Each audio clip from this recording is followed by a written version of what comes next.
Practically, মানে যেহেতু আপনি আজকে অনেকগুলি বিষয়, আপনি একটু বলেন তো যে নারীর প্রতি আসলে বিএনপি আসলে কেমন, শ্রমিকের প্রতি কেমন, জাতিগত, ধর্মীয়, ভাষাগত, লৈঙ্গিক? কারণ আমরা সবসময় দেখেছি যে বিএনপি বা আওয়ামী লীগ তাদের তাদের তাদের রাজনৈতিক সীমাবদ্ধ দৃষ্টিভঙ্গি বা কায়েমি স্বার্থবাদিতার দৃষ্টিভঙ্গি থেকে আসলে এই ইস্যুগুলি ডিল করে, কিন্তু দোষ দেয় অন্যদের।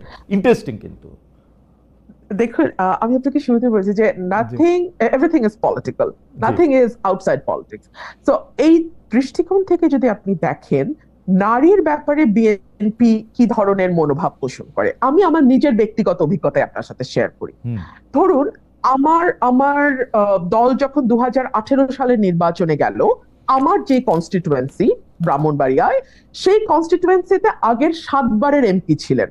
সুতরাং সঙ্গত কারণেই নমিনেশন চাওয়ার পরেও আমি নমিনেশন পাইনি, ওই ভদ্রলোক পেয়েছেন এবং উনি জিতেও এসছেন। সো বিএনপির ওই চয়েসটা হয়তো ঠিকই ছিল, কিন্তু সংরক্ষিত নারী আসনে বিএনপি কিন্তু আমাকে মনোনীত করেছে। আচ্ছা, আমাকে মনোনয়নের পেছনে কারণটা কি? সাধারণত আমরা দেখি সংরক্ষিত নারী আসনগুলোতে কোনো না কোনো, মানে দলের কোনো না কোনো নেতার স্ত্রী কিংবা তার কন্যা কিংবা তার বোন কিংবা তার ভালো বন্ধু, এরাই কেবলমাত্র সংরক্ষিত নারী আসনের মনোনয়ন পেয়ে থাকেন। আমার কিন্তু সেরকম কোনো ব্যাকিং এই দলটিতে নাই, একেবারেই নাই। সো আমার ইউএসপিটা কি ছিল? আমার ইউএসপি ছিল আমি ওরেটর, আমি কথা বলতে পারি। এবং ওই সময় বিএনপির প্রয়োজন ছিল পার্লামেন্টে এমন একজনকে পাঠানো যে কথা বলতে পারে, যে বিএনপির কথাগুলো মানুষের সামনে তুলে ধরতে পারবে। সো ওই দিক থেকে চিন্তা করলে আপনি দেখেন আমাকেও আমার ওই ইউএসপিটাকে ইউজ করেই সংসদে যেতে হয়েছে।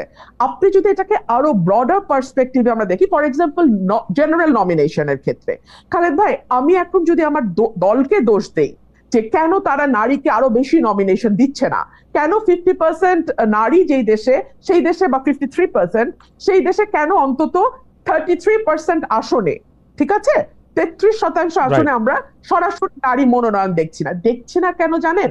বিকজ দুটো কারণ। এক হচ্ছে আমরা সত্যিকার অর্থে জিতে আসার মতো সেরকম নারী ক্যান্ডিডেট অতগুলো নেই, আসলেই নেই খালেদ ভাই। এর জন্য কিন্তু শুধুমাত্র পলিটিক্যাল পার্টি দায়ী না, এই জন্য আমাদের সমাজ ব্যবস্থা দায়ী, আমাদের পারিবারিক ব্যবস্থা দায়ী, আমাদের রাষ্ট্র। না, আমি আপনার সাথে সম্পূর্ণ একমত।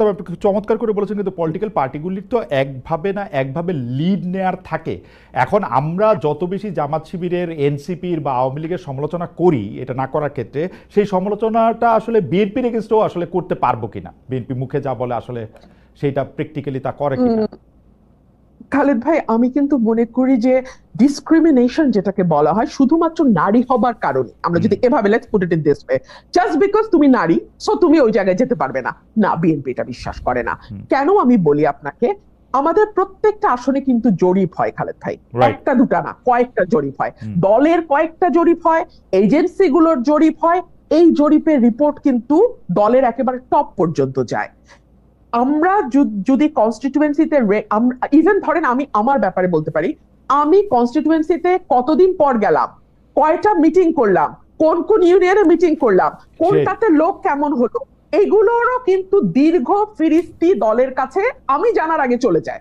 তার মানে কোন নারী যদি সত্যি, মানে সে মিন করে যে আমি ইলেকশন করব, আই মিন ইট, আমার আমার কাম হোয়াট মে, আমি কন্টেস্ট করব, দল কিন্তু তখন অটোমেটিক্যালি সেই নারীটার স্কোর যখন হাই হতে থাকে আপনার ওই জরিপগুলোতে, তখন দল তো ওই আসন চায়, দল তো কোনো আসন হারাইতে চায় না। সো তারা তখন বাধ্য হয় ওই নারীকে দিবেই, তারা দিতেই হবে। সো এটা আমার মনে হয় যে একটা ফেয়ার কম্পিটিশন পার্টিতে থাকে, মোটা দাগে খালেদ ভাই, মোটা দাগে। হ্যাঁ, কিন্তু তার আগেই মেয়েরা, ওই জরিপেই মেয়েরা পিছিয়ে যায়, কারণ মেয়েদের অনেক আদার রেসপন্সিবিলিটি নিতে হয়, মেয়েদেরকে অনেক রকম ধাক্কার মুখে পড়তে হয়, যেটা একটা পুরুষকে পড়তে হয় না। বেশা ফারহানা, আমরা আবার আসবো আপনার কাছে। আমি একটু জনাব মোহাম্মদ ইশরাক আপনার কাছে যেতে চাই। আপনি আসলে যেহেতু রাজনীতির বিভিন্ন গতি প্রকৃতি বিশ্লেষণ করেন, গত কয়েকদিনে আপনার রাজনৈতিক বিশ্লেষণের মধ্যে আপনি জানেন সেগুলি নিয়ে পক্ষে বিপক্ষে নানা ধরনের আলোচনা হয়েছে, বিভিন্ন, আমি আপনাকে একটু পড়ে শোনাচ্ছি। আপনি জগন্নাথ বিশ্ববিদ্যালয়ের বর্তমান সরকারের একজন উপদেষ্টা যারা মাহফুজ আলমের গায়ে মাথায় বোতল ছুঁড়ে মারা নিয়ে আপনি বলেছেন, আমি আপনাকে কোট করছি, বোতল কে ছুঁড়ে মেরেছে তা তো মুখ্য না, কোনোদিনই মুখ্য ছিল না, মুখ্য হচ্ছে এটা নিয়ে যে রাজনীতি হবে সেটা জাসি দায়ী, অর্থাৎ আপনি ওদের জামাত শিবিরকে বলেছেন এই কারণে যে আপনি পরিষ্কার করবেন সেটা জাসি বোতল ছুঁড়ে মেরেছে, জাসি দায়ী কারণ জাসি সবাইকে শত্রুতে পরিণত করেছে, এমন কেউ আর অবশিষ্ট নাই যে জাসির পক্ষে কথা বলবে। লাস্ট আপনি বলছেন যদি সবাই মিলে একটা মিথ্যাকে সত্য বলে তাহলে মিথ্যাই সত্য, জাসি সত্যটা বোঝে নাই জন্য শাহবাগে হেরেছে, আবার হারবে। আপনি যদি একটু আমাদের ব্যাখ্যা করেন, জাসি বলতে আপনি নিশ্চয়ই জামাত শিবিরকে, আমার মনে হচ্ছে যে আপনি নিশ্চয়ই জামাত শিবিরকে বুঝিয়েছেন, আপনি এটা যদি একটু আমাদেরকে ব্যাখ্যা করেন।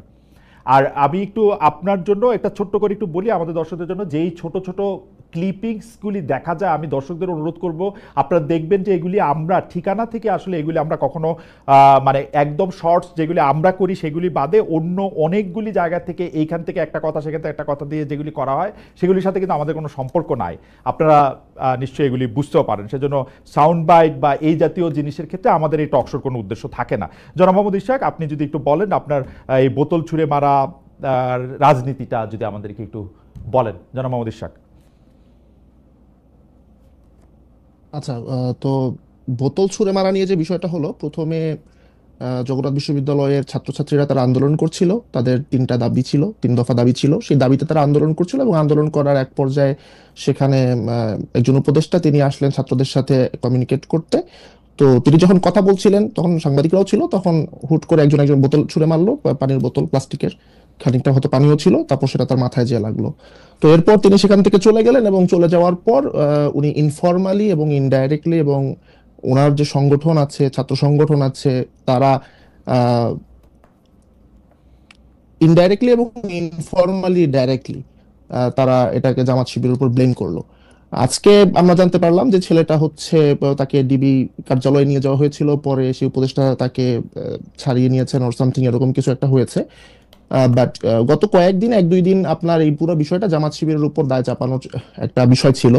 তো সে সময় জামাত শিবির যে কাজটা করলো, তারা বিভিন্ন ধরনের ফ্যাক্ট এবং বিভিন্ন ধরনের তথ্য সামনে আনার মাধ্যমে তারা বোঝানোর চেষ্টা করলো যে এই কাজটার সাথে তারা জড়িত না।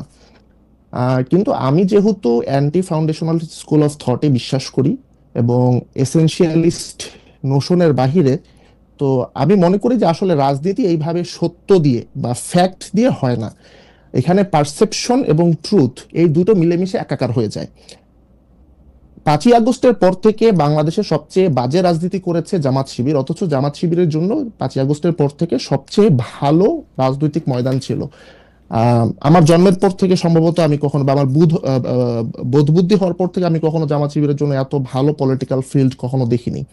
কিন্তু তারা যেটা করেছে, তারা সকল পক্ষকে, রাজনৈতিক পক্ষকে তারা এলিয়েনেট করেছে। ধরেন বিএনপির কথা ধরেন, BNP is a mature political party, দীর্ঘদিন ধরে তারা রাজনীতি করেছে, রাষ্ট্র ক্ষমতায় বহুবার ছিল, তারা কিন্তু বিভিন্ন জনের সাথে ফর্মাল ইনফর্মাল অ্যালায়েন্সে আছে। সো বিএনপির পক্ষে শুধুমাত্র বিএনপি না, বিএনপির বাহিরেও আরো অনেকে কথা বলছে, এবং বিএনপি যেহেতু গভর্নমেন্ট ইন ওয়েটিং, তাই বিএনপির পক্ষে কথা বলার জন্য অনেকের মধ্যে একটু উস্কুসো করে। কিন্তু জামাত শিবির তারা বর্তমান প্রেক্ষাপটে বা 5ই আগস্ট পরবর্তী প্রেক্ষাপটে তারা যদিও দ্বিতীয় বৃহত্তম দলে পরিণত হলো, সে সময় তাদের সামনে কিন্তু সুযোগ ছিল এরকম একটা অ্যালায়েন্স করে, একটা বিরোধী জোট বা হচ্ছে একটা দ্বিতীয়, বিএনপি একটা শক্তি, তারপর তারা আর একটা শক্তিতে পরিণত হবে। বাট তারা কিন্তু কোনোখানে তারা অ্যালায়েন্সে যায় নাই।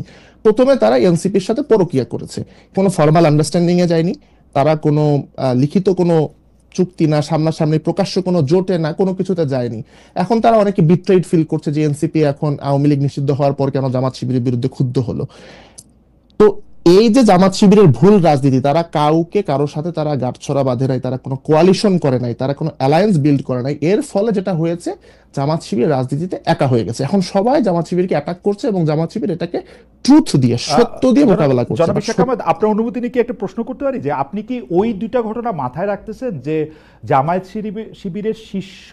জামায়াতে ইসলামীর শীর্ষ নেতারা লন্ডনে গিয়ে বিএনপির শীর্ষ নেতাদের সাথে দেখা করে এসেছেন, এসে তারা বলছেন যে তারা কবে নির্বাচন চান, এটি একটি, মানে বড় প্রেক্ষাপটে আর ছোট প্রেক্ষাপটে আমি যদি আপনার মানে যেটি বোতল ছুঁড়ে মারার প্রসঙ্গে আপনার ফেসবুক স্ট্যাটাসই উদ্র করি, সেখানে আপনি একটি দেখবেন যে আপনি বলছেন জাসির একটি অংশ মাহফুজের উপর বোতল ছুঁড়ে মারাকে সেলিব্রেট করছে। তো যারা সেলিব্রেট করছে তাদেরকেই তো লোকে ভাববে যে এরা এই কাজটি করেছে, তাই না? সেলিব্রেট করা আর কাজটা করা এটার মধ্যে তো একটা সিগনিফিক্যান্ট ডিফারেন্স আছে। সো এবং শুধুমাত্র যে তারাই সেলিব্রেট করেছে বিষয়টা এরকম না, আরো অনেকেই সেলিব্রেট করেছে, কিন্তু যারা সেলিব্রেট করেছে তাদের মধ্যে তাদেরও একটা অংশ ছিল।